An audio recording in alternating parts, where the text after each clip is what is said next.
World's biggest astrology community in Tamil. Online Astro TV, வாழ்வின் வெளிச்சம். Online astro டிவியை கண்டு மகிழுங்கள். அடுத்த பேச்சாளராக உங்களிடம் அவையை அலங்கரிக்க இருப்பவர் நமது குன்னத்தூர் ராஜேந்திரன் ஐயா. ஐயா பற்றி சொல்லணும் அப்படின்னா, இவர் நம்மெல்லாம் பொதுவாக நம்ம வந்து நியூமராலஜிஸ்ட். அப்போது நம்ம என்ன பண்ணுவோம் அப்படின்னா, ஒவ்வொருத்தரும் வந்து பார்த்திங்க அப்படின்னா பிறந்த நாள் நட்சத்திரம் பிறந்த தேதி கிழமையை அந்த டைம் வச்சு நம்ம பண்ணுவோம் இல்லையா, டேட்டை வச்சு நம்ம நியூமராலஜி பண்ணுவோம். அவங்க அந்த மாதிரி எடுத்துகிட்டு இருப்போம். ஐயா அப்படி கிடையாது. டேட்டு, திசாபுத்தி, இதில் உங்களுக்கு எப்போ லாக்கிங் டைம், லாக்கா அப்படின்ற ஒரு அற்புதமான ஒரு ஹேண்டில் பண்ணிவிட்டு தன்னோட ஆய்வுகள் மூலியமாக நமக்கு ஏற்கனவே கொடுத்துருக்கார். இதில் இன்னொரு விஷயம் என்ன அப்படின்னா சொல்லலாமா ஐயா, வர சண்டே அன்னைக்கு கலந்து கொள்ளக்கூடிய ஒரு 50 பேர்களுக்கு இங்கே குலுக்கல் முறையில் வந்து ஐயாவுடைய சாஃப்ட்வேர் வந்து இங்கே இலவசமாக ஐயா அவர்கள் தந்து வழங்க இருக்கிறார். அது யார் சண்டே வந்தாலும் குலுக்கல் முறையில் யாருக்கு வருதோ அவர்களுக்கு வழங்கப்படும் என்பதை தர்மசாஸ்திர ஜோதிட வித்யாலயம் சார்பாக தெரிவித்துக் கொள்கிறேன். இப்போ ஐயா அவர்கள் சிற்றுரையாற்றுமாறு அன்புடன் அழைக்கின்றோம். குருவே சரணம், குருவே சரணம், குருவே சரணம். இந்த விழாவுக்கு வருகை தந்துள்ள அனைவருக்கும் என் பணிவான வணக்கத்தை தெரிவித்துக் கொள்கிறேன். இந்த விழாவில் கலந்து கொள்ள என்னை அழைத்த மணிகண்ட ராஜா ஐயாவுக்கும் என் மனமார்ந்த நன்றியை தெரிவித்துக் கொண்டு எனது ஒரு சின்ன சிற்றுரையை உங்களுக்கு ஆற்ற விரும்புகிறேன். அதாவது ஜோதிடத்தில் வந்து பார்த்திங்கன்னா நிறையா விஷயங்கள் இருக்குது. இவ்வளவு தான் சொல்ல முடியாது. அதை ஒரு புஸ்தகமாக வடிவச்சு போட்டோம்னா இந்த ஹாலே பத்தாது. அவ்வளோ புக் எழுதலாம் ஜோதிடத்துக்கு. இருந்தாலும் கடந்த காலத்தில் நான் வந்து எண்கணிதத்து ஜோதிடத்தை இணைத்து ஒரு சாஃப்ட்வேர் உருவாக்கியிருக்கிறேன். அதில் லக்கி டைமாங்கிறத ஐயா தான் பேர் வச்சு கொடுத்தாரு. அதுக்கு லக்கி டைமானு அவர் தான் பேர் வச்சார். அந்த சாஃப்ட்வேரை தான் வர ஞாயிற்றுக்கிழமைக்கு ஒரு 25 பெண்மணிகளுக்கும் 25 ஆண்களுக்கும் அந்த சாஃப்ட்வேரு தரதாக உத்தேசித்துள்ளேன். அதில் ஐயா குழுக்கள் முறையில் தேர்ந்தெடுத்து யாருக்கு வருமோ, யார் அதிர்ஷ்டசாலிகளோ அவர்களுக்கு அது கிடைக்குங்கிறதுல மாற்று கருத்தில். இப்போ வந்து நான் ஒரு சின்ன சிற்றூரை ரொம்ப உன்னிப்பாக கவனிங்க. இதை வந்து இது வரைக்கும் நிறையா பேர் பேசியிருக்கலாம், பேசாமல் கூட இருக்கலாம். இருந்தாலும் கடந்த 4 ஆண்டுகளாக நான் செஞ்ச ஆய்வினுடைய வெளிப்பாடை இதை உங்கள்கிட்ட பகிர்ந்துக்கிறேன். சுருக்கமாக சொல்ல போனீங்கன்னா, ராகு பெருசா, கேது பெருசா, சனீஸ்வரர் பெருசா, 9 கிரகங்களில் யார் ரொம்ப மோசமான கிரகம் அப்படின்னு எடுத்துட்டிங்கன்னா எந்த கிரகமே மோசமான கிரகம் இல்லை. எதுதான் மோசமானது அப்படின்னா மனித கண்ணே மோசமானது. உலகத்திலேயே ரொம்ப மோசமானது மனித கண். ஒருத்தருடைய கண் பார்வையில் நாம் மாட்டிட்டோம்னா நாம் பழைய நிலைக்கு வரக்கு பல காலங்கள் ஆகும். இதைத்தான் நான் ஆய்வு பண்ணி அது வந்து 7 சக்கரா அப்படின்னு சொல்லி நம்ம சித்தர்கள் வந்து நமக்கு முன்கூட்டியே சொல்லிக்கிறாங்க. இந்த ஒரு மனிதர் நம்மளை பார்க்கும்போது ஏதோ ஒரு சக்கரை வந்து நின்று போயிடும். அதாவது திருஷ்டி மூலமாக, இவருக்கு இவ்வளவு புகழா, இவருக்கு இவ்வளவு பெருமையா, இவருக்கு இவ்வளோ அதிர்ஷ்டமா அப்படின்னு ஒரு மனிதர், இவர் இவ்வளோ அழகாக இருக்காரா, இவர் இவ்வளோ துணிமணி நீட்டாக போடுறாரா அப்படின்னு ஒரு மனுஷன் வந்து பார்த்தானாவே அது திருஷ்டினால் அவனுடைய 7 சக்கராவில் ஏதோ ஒரு சக்கரை இயங்காமல் போயிடும். அப்போ ஒரு மனுஷன் தன்னை காத்துக்கணும்னா நவக்கிரகங்கள்கிட்டருந்து கூட தப்பிச்சுக்கலாம். ஆனால் மனித திருஷ்டிலேருந்து தப்பிக்கவே முடியாது. இது எங்கே சொல்கிறோம், ஒவ்வொரு சக்கரங்களுக்கும் ஒவ்வொரு கோயில் இருக்குது.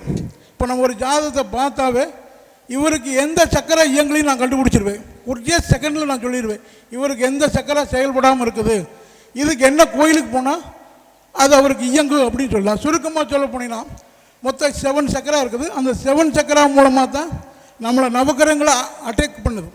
அந்த 7 சக்கரா மூலம் தான் நம்மளை ஒரு வளர்ச்சி இல்லாமையோ இல்லை ஏதோ ஒரு ரூபத்தில் நம்மளை வந்து அந்த சக்கரா மூலம் தான் நம்மளை தடுக்குதுங்கிறதுல மாற்று கருத்து இல்லை. இது என்னுடைய ஆய்வு. இப்போ பார்த்தீங்கன்னா மூலாதார சக்கரம் அப்படின்னு சொல்லுவாங்க. அந்த சக்கரை வந்து அந்த சக்கரை இயங்கணும்னா திருவாயூரில் தியாகராஜ பெருமாள் கோயிலுக்கு போனால் மட்டும்தான் அந்த சக்கரை இயங்கும். வேறு எங்கே போனீங்கனாலும் அந்த சக்கரை இயங்காது. அதுக்கு அடுத்தபடி வரக்கூடிய சக்கரம் வந்து சுவஸ்தானம்னு சொல்லுவாங்க. இந்த சக்கரை வந்து இயங்கணும்னா நம்ம திருச்சி திருவானை கோயிலுக்கு போனால் மட்டும்தான் இயங்கும். வேறு எங்கே போனாலும் அந்த சக்கரை இயங்காது. அதுக்கு அடுத்ததாக வரக்கூடிய சக்கரம் வந்து மணிப்பூரான்னு சொல்லுவாங்க. இந்த மணிப்பூர சக்கரை இயங்கணும்னா திருவண்ணாமலை தான் போனால் இயங்கும், வேறு எங்கே போனாலும் இயங்காது. அதுக்கு அடுத்தபடி வரக்கூடிய சக்கரம் வந்து அது அநாதகம்னு சொல்லுவாங்க. இந்த சக்கரை வந்து எங்கே போனால் இயங்கும்னா காலஸ்தி போனால் மட்டும்தான் இயங்கும், வேறு எங்கே போனாலும் அந்த சக்கரை இயங்காது. அதுக்கு அடுத்ததாக வரக்கூடிய சக்கரை விசுத்தின்னு பேர். இந்த விசுத்தி சக்கரை வந்து எங்கே போனால் இயங்கும் அப்படின்னா நம்ம சிதம்பரம் நடராஜர் பெருமாள் கோயிலுக்கு போனால் மட்டும்தான் இயங்கும், வேறு எங்கே போனாலும் அந்த சக்கரை இயங்காது. அதுக்கு அடுத்ததாக பார்த்திங்கன்னா நமக்கு வரக்கூடிய சக்கரை வந்து அஞ்ஞான சக்கரான்னு சொல்லுவாங்க. நெற்றி புருவத்தில் நம்ம பொட்டு வைக்கிற இடத்துல இருக்குது. அந்த சக்கரை எங்கே போனால் இயங்கும் அப்படின்னா நமக்கு திருச்செங்கோடு அர்த்தீஸ்வரர் கோயிலுக்கு போனால் மட்டும்தான் அந்த சக்கரை இயங்கும். அதே மாதிரி நம்ம தலை உச்சாந்தலையில் இருக்கக்கூடிய சரசரம் அப்படின்னு சொல்லுவாங்க. அந்த சக்கரை இயங்கணும்னா காஞ்சிபுரம் காமாட்சி அம்மனை போய் பார்த்தா மட்டும்தான் அந்த சக்கரை இயங்கும். அப்போது ஒரு மனிதனுடைய திருஷ்டினால் நம்மளுடைய சக்கரை ஏதோ ஒன்று நின்று போயிடும். இந்த சக்கராவுக்கு ஒவ்வொரு சக்கராவுக்கும் ஒரு கிரகத்தினுடைய சம்மந்தம் இருக்குது. அதை சொல்கிறதுனா ரொம்ப டைம் எடுக்கும். ஒவ்வொரு சக்கராவும் ஒரு கிரகத்துக்கு 7 கிரகங்கள் வந்து 7 சக்கரத்தோட தொடர்பு கொண்டு இருக்குது. இப்போ நம்ம ஜாதகத்தில் எல்லாத்துக்குமே எல்லா சக்கராவும் இயங்காது. ஒரு 2 சக்கராவோ அல்லது 3 சக்கராவோ இயங்காமல் இருக்கும். அப்போ நம்ம ஜாதகப்படி எந்த சக்கரா இயங்கலின்னு தெரிஞ்சு அதுக்கான கோயிலுக்கு போனாவே நமக்கு அந்த பிரச்சனையிலேருந்து நம்ம தீர்வு வரும். சுருக்கமாக சொல்ல போனால் திருவாரூர் போய் பாருங்கள், லட்சக்கணக்கான மனிதர் வந்து சாமி கும்பிட்டு போவாங்க ஒவ்வொரு நாளும். அதுக்கு அடுத்தபடி பார்த்திங்கன்னா திருவானைக்காவல், அங்கேயும் லட்சக்கணக்கான மனிதர் வருவாங்க. பார்த்திங்கன்னா எவ்வளவு தான் மனிதர் வர்றாங்கன்னே சொல்ல முடியாது, அவ்வளோ பேர் அங்கே வந்து தரிசனம் பண்ணுவாங்க. அதுக்கு அடுத்தது வந்து பார்த்திங்கன்னா திருவண்ணாமலையில் ஒரு நாளைக்கே லட்சக்கணக்கான பேர் வராங்க.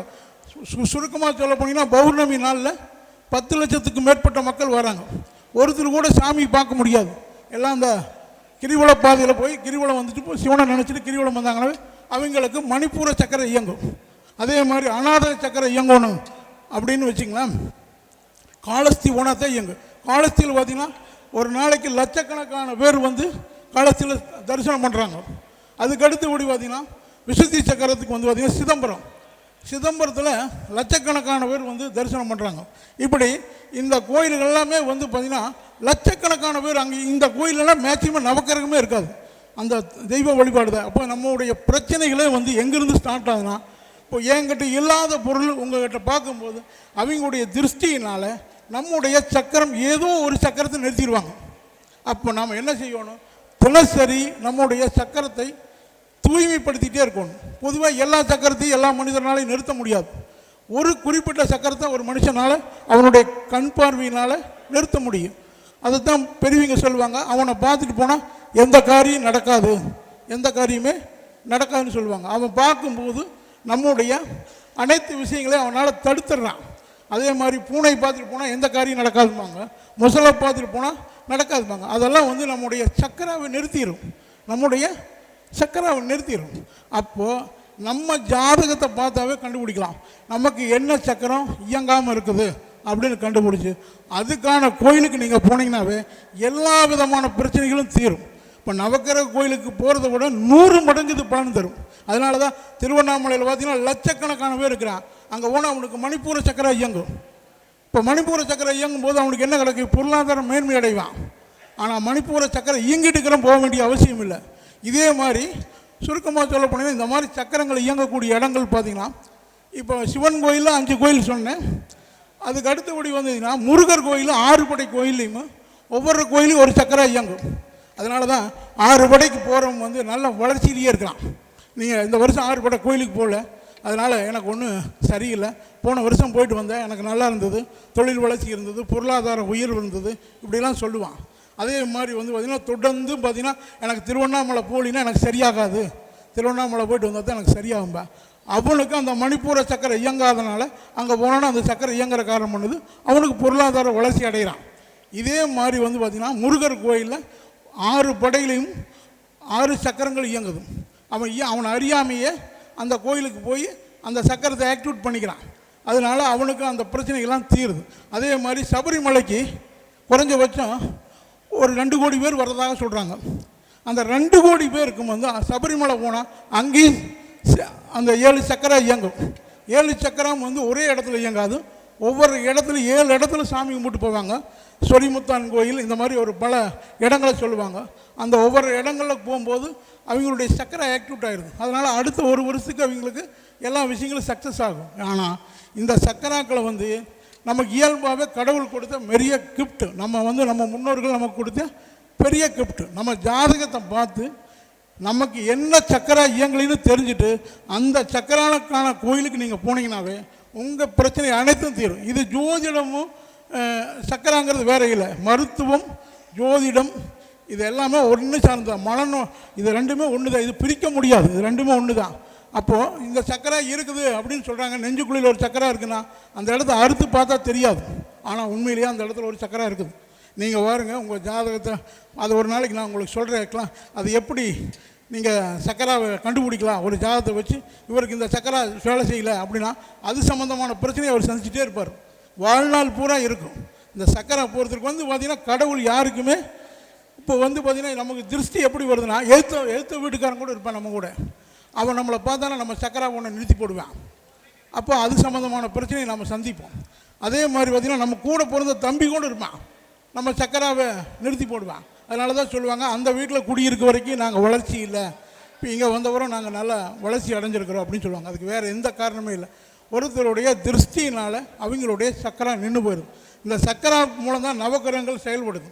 நவக்கிரகத்தினுடைய நமக்கு வந்து 7 கிரகங்களும் 7 சக்கராவை அது யூஸ் பண்ணுது. இப்போ ஒரு சக்கரா நின்று போச்சுன்னா அந்த கிரகத்திலிருந்து வரக்கூடிய கதிர்வீச்சை நம்ம எடுத்துக்க முடியாது. அப்போ அது சம்மந்தமான பிரச்சனையை நம்ம சந்திப்போம். அது கெட்ட நேரமோ நல்ல நேரமோ அதெல்லாம் இங்கே இல்லை. இதில் மெயினாக வந்து நம்ம சக்கராவை நம்ம பாதுகாப்பாக ஆக்டிவேட்டாக வச்சுக்கணும். இந்த சக்கராவை நம்ம வந்து தூய்மைப்படுத்திகிட்டே இருக்கணும். இப்போ நீங்கள் பாருங்க, சுருக்கமாக சொல்ல போனீங்கன்னா ஒருத்தர் கூட போனீங்கன்னா எந்த காரியமே நடக்காதும்பாங்க. ஒருத்தர் கூட போனீங்கன்னா எல்லாமே சக்ஸஸ் ஆகும்பாங்க. ஏன்னா அவர் கூட வந்தால் நம்ம ஒரு சக்கராவை நிறுத்தி போடுவார். நம்ம போன காரியம் சக்ஸஸ் ஆகாது. இது மாதிரி இது நம்ம குழந்தை கூட வரலாம். நம்ம சக்கராவை நிறுத்தக்கூடிய குழந்தை வரலாம், மனைவி வரலாம், அம்மா வரலாம், யார் வேணாலும் வரலாம். இந்த சக்கராவை நிறுத்தக்கூடிய சக்தி அவங்க கண்களுக்கு இருக்குது. அதனால் நம்ம சக்கராவை நாம் நிறுத்திடுவாங்க. யாரோ ஒருத்தர் பார்த்து நிறுத்துறதுக்கு இல்லாமல் நாம் தினசரி அந்த சக்கராவை அதாவது புனிதப்படுத்திட்டு சுத்தப்படுத்திட்டே இருந்தோம்னாவே போதும். நம்ம வாழ்க்கையில் எல்லா விதமான நன்மைகளை அடையலாம். அதே மாதிரி வாழ்க்கையில் உங்களுக்கு என்ன பிரச்சனை இருக்குதோ அத்தனை பிரச்சனைக்கான தீர்வு இந்த சக்கரா மூலம் கிடைக்குங்கிறதுல மாற்று கருத்து இல்லை. இதில் குறிப்பாக வந்து நீங்கள் அதை நான் ஐயா கிட்ட ஒரு நாள் பர்மிஷன் கேட்டு உங்களுக்கு எப்படி அந்த சக்கரா யாருக்கு என்ன சக்கரா இயங்கலை அப்படின்னு ஒரே செகண்டில் நீங்கள் கண்டுபிடிச்சி சொல்லக்கூடிய சூட்சமத்தை ஐயா மூலமாக நான் ஒரு நாளைக்கு சொல்லித்தரேன், ஒரு பாடம் மாதிரி எடுத்துத்தரேன். அந்த நீங்கள் எல்லாருமே உங்களுடைய சக்கராக்களை சுத்தமாக வச்சுட்டாவே போதும். நவக்கிரக பாதிப்புலேருந்து நீங்கள் தப்பிச்சுக்கலாம். பொருளாதாரத்தில் உயர்வு பெறலாம். பேரு, புகழ், மகிழ்ச்சி, சந்தோஷம் இது அனைத்துமே உங்களுக்கு கிடைக்கும். இந்த சக்கரா வந்து ஆக்டிவிட்டி இல்லைன்னா நீங்கள் என்ன குதி போட்டாலும் எந்த கோயிலுக்கு போனாலும் அது வேலை செய்யாது. நான் இப்படியே இருக்கிறேன் அப்படின்னு ஒருத்தர் சொல்லுவாங்க. ஒருத்தருக்கு நீங்களே பார்ப்பீங்க வாழ்நாளில் ஒரு சிலருக்கு பார்த்தீங்கன்னா நல்ல யோகமான திசை போயிட்டுருக்கு. ஆனால் அவருக்கு தான் பெரும் பிரச்சனை இருக்குது. காரணம் எல்லா மனிதருக்கும் எனக்கு தெரிஞ்ச நான் ஆய்வு பண்ணதில் வந்து 3 சக்கரா மினிமம் இயங்காமல் போகக்கூடிய வாய்ப்பு இருக்குது. கடைசியாக பார்த்தீங்கன்னா கூட ஒரு சக்கரானாலும் இயங்காமல் போயிடும். இந்த சக்கராவை நீங்கள் எல்லாருமே ஆக்டிவேட் பண்ணுங்கள். உங்களுக்கு வாழ்க்கையில் மிகப்பெரிய வெற்றிகள், மிகப்பெரிய சக்தி, எனர்ஜி இதெல்லாமே உங்களுக்கு கிடைக்கும். சோர்ந்து போக மாட்டீங்க. உடலில் வியாதி வராது. நீங்கள் எதை படித்தாலும் மெமரி ஆகும். இதெல்லாமே இந்த சக்கராத்தினுடைய அடிப்படையில் தான் இருக்குது. அதுக்கு தேவையானது உங்கள் ஜாதகம். உங்கள் ஜாதகம் இல்லாமல் எந்த சக்கரை இயங்கலைங்கிறத கண்டுபிடிக்க முடியாது. இதை 4-5 வருஷமாக வந்து நான் ஆய்வு பண்ணி இதை நான் கண்டுபிடிச்சிருக்கிறேன். இதை நான் ஏற்கனவே ஒரு சாஃப்ட்வேர் போட்டிருக்கிற மாதிரி இது ரொம்ப கடினமான ஏன் இந்த மாதிரி வாழ்க்கையில் ஒவ்வொரு மனிதனுக்கு வருது, என்ன காரணம் அப்படின்னு நிறையா கிட்டத்தட்ட ஒரு 15,000 மேலே ஆய்வு பண்ணி இந்த சக்கராவை பற்றி நான் தெரிஞ்சிருக்கிறேன். நீங்களும் இந்த சக்கராவை பற்றி நிறைய ஆய்வுகளை பண்ணுங்கள். இது ஒரு ஜோதிடருக்கு வழிகாட்டியாக இருக்குது. சுருக்கமாக சொல்ல போனீங்கன்னா ஒருத்தருக்கு வந்து ஒரு சக்கரா மட்டும் நான் இங்கே பேசுகிறேன். இந்த அநாதக சக்கரான்னு சொல்லுவாங்க. அந்த சக்கரா வந்து பார்த்திங்கன்னா நெஞ்சுக்குழியில் இருக்கும். இந்த சக்கரை யாருக்கு இயங்கலையோ அவங்க யாருமே அன்பை பெற முடியாது. என் மனைவி மேலே பாசம் வைக்க மாட்டேங்கிறா அப்படின்னு சொன்னானாவே அவனுக்கு இந்த சக்கரை இயங்கலின்னு அர்த்தம். இது நல்லா தெரிஞ்சுக்கங்க. இந்த அதாவது அநாதக சக்கரான்னு சொல்லுவாங்க. இந்த சக்கரை யார் இல்லைன்னா எங்கள் அம்மாவுக்கு நான் என்னென்னமோ செஞ்சேன், எங்கள் அம்மா என்னை நினச்சி பார்க்கல அப்படிம்பாங்க. என் மனைவிக்கு நான் வேணுங்கிறது செய்கிறேன், அவள் எனக்கு தகுந்த மரியாதை தர மாட்டேங்கிறாம்பாங்க. என் தங்கச்சிக்கு நான் என்னென்னமோ செய்கிறேன், அவெல்லாம் எனக்கு மரியாதையே தர மாட்டேங்கிறாங்க. என் நண்பருக்கு எத்தனையோ உதவி பண்ணேன், அவன் காலை வாரி விட்டுட்டான் அப்படின்னு சொல்லுவாங்க. இதெல்லாம் வேறு யாருமே இல்லை. இந்த அநாத சக்கரம் வேலை செய்யாத பூரா இந்த வார்த்தையை சொல்லித்தான் காலை ஏமாந்து போய் அன்பை செலுத்தி செலுத்தி அவங்க ஓஞ்சி ஓனையிலாம் இருப்பாங்க. இப்படி ஒவ்வொரு சக்கராமும் ஒன்றும் இல்லை. தொண்டை சக்கரா இருக்கும். இந்த தொண்டை சக்கராவை வந்து யாருக்கு வேலை செய்யலையோ அவங்க தொழிலில் சிறப்படைய முடியாது, என்ன குதி ஓட்டாலும் சிறப்படைய முடியாது.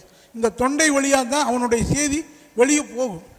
தொண்டையை வேலை செய்யலைன்னா அவனுடைய ஏகப்பட்ட ஜாதகம் பார்க்குற திறமை இருக்குது, நிறைய அறிவாற்றல் இருக்குது. ஆனால் வெளியே யாருமே இருக்குது. ஒன்றுமே தெரியாத ஜோசியர்கிட்ட கூட கூட்டம் இருக்கும். ஆனால் இவர்கிட்ட ஒருத்தருமே வரமாட்டாங்க. என்ன காரணம்?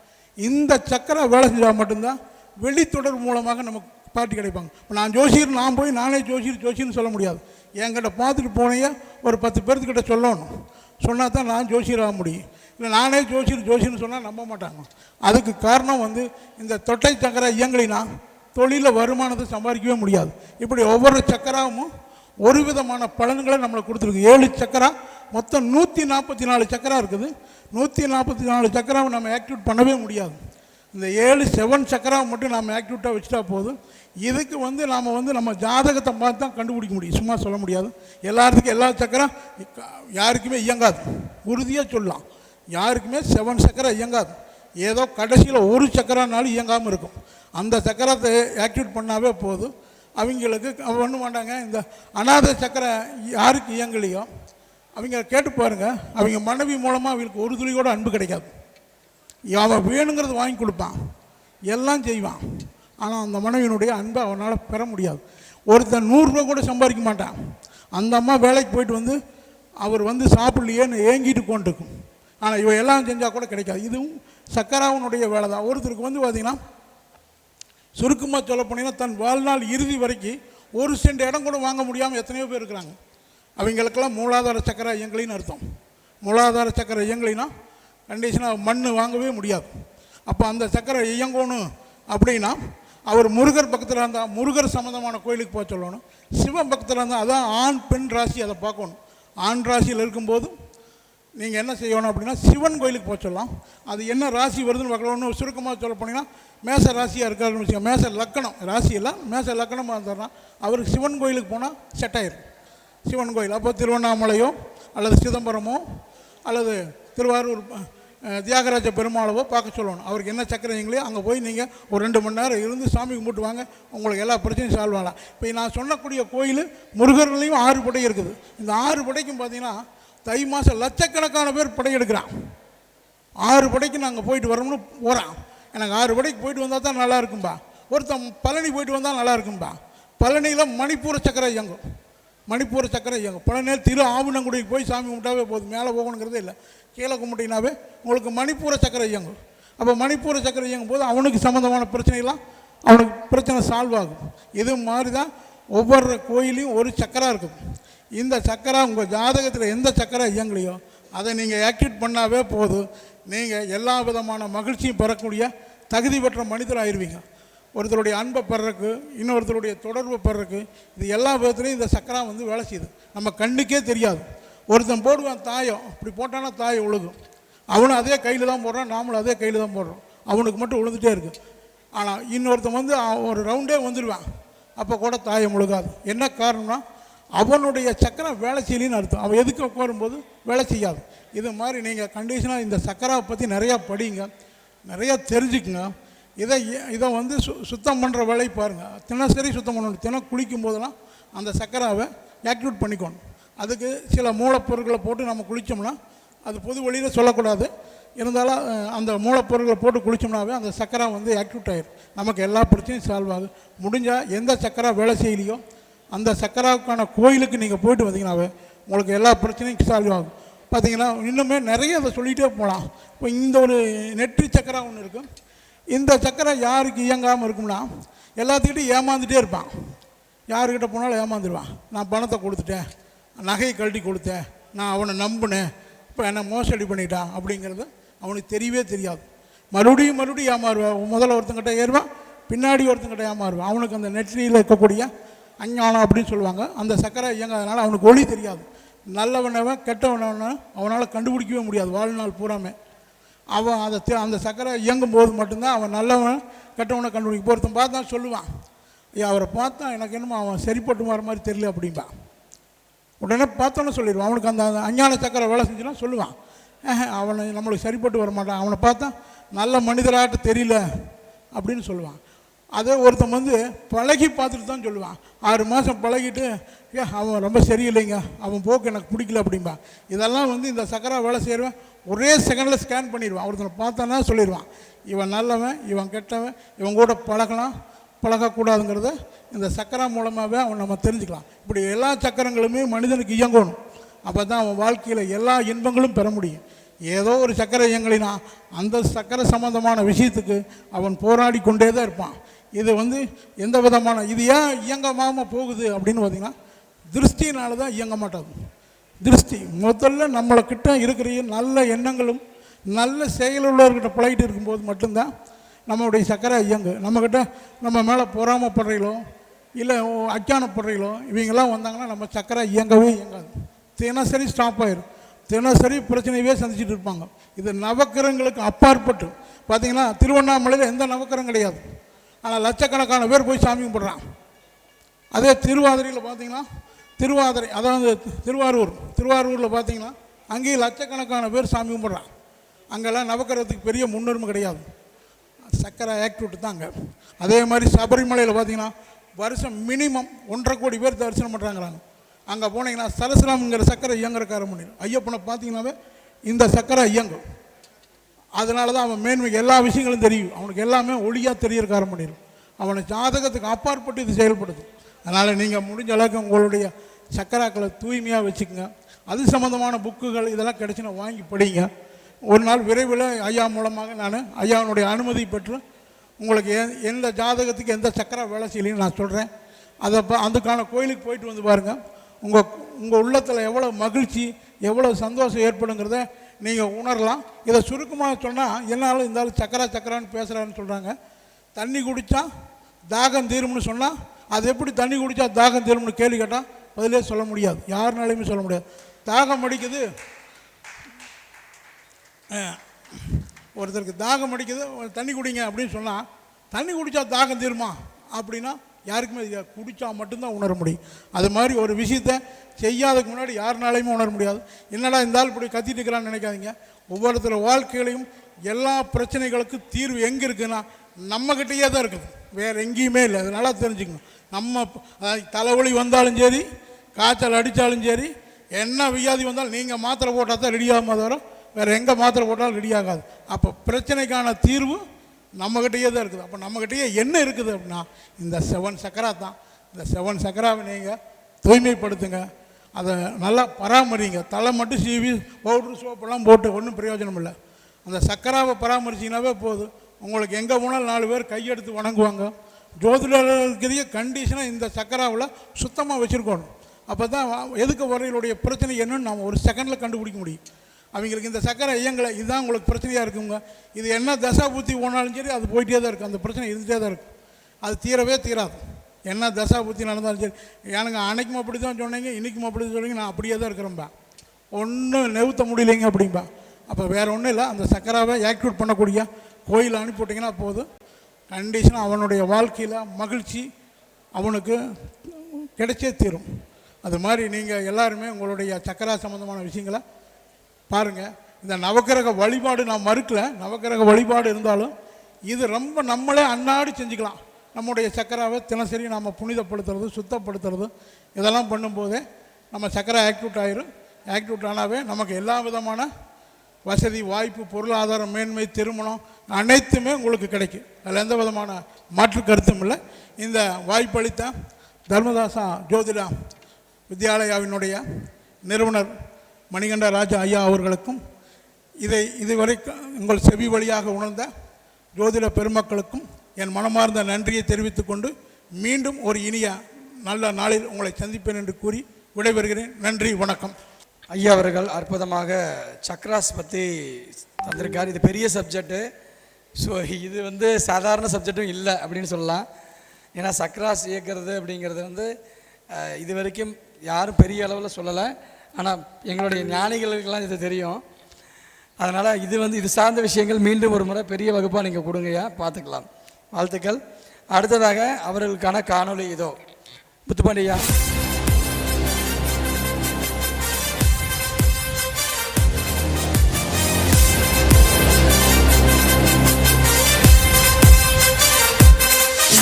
ராகு கேதுவை பற்றி அருவி என கொட்டிய குற்றாலமே, வருட கிரகமான ராகு கேது பற்றி வகை வகையான பலன் எடுப்பது எப்படி என்ற சூட்சுமம் கற்றுக் கொடுத்த தவ புதல்வரே, என் கணிதத்திற்கு தனி வழி அமைத்து தனித்துவ சூட்சுமங்களை அள்ளித் தந்த ஏகாந்த அவதார பெருமானே, ஆராய்ச்சி பல செய்து ஜோதிடத்துறையில் ஆட்சிகள் செய்யும் பேரரசனே, குன்னத்தூர் கண்டெடுத்த குமரகுருவரரே, தந்தைக்கு பாடம் சொன்ன செந்தில் ஆண்டவரின் அருளாசி பெற்ற ஆளுமை வேந்தனே, புற்றுக்கண் வழிபாடு பற்றி ஆதியந்தம் வரை தெரிந்த புத்தகனே, அருணாச்சல பெருமானின் விஸ்வரூபம் போல் காட்சி தருகிறீர்கள் ஜோதிடத்துறையில் கேதுமலையாய் பொழியும் விநாயக பெருமானே. உயர் திரு ராஜேந்திரன் ஐயா அவர்களை சிறப்பு விருந்தினராக வரவேற்பதில் பெருமிதம் கொள்கிறது தர்மசாஸ்தா ஜோதிட வித்யாலயா.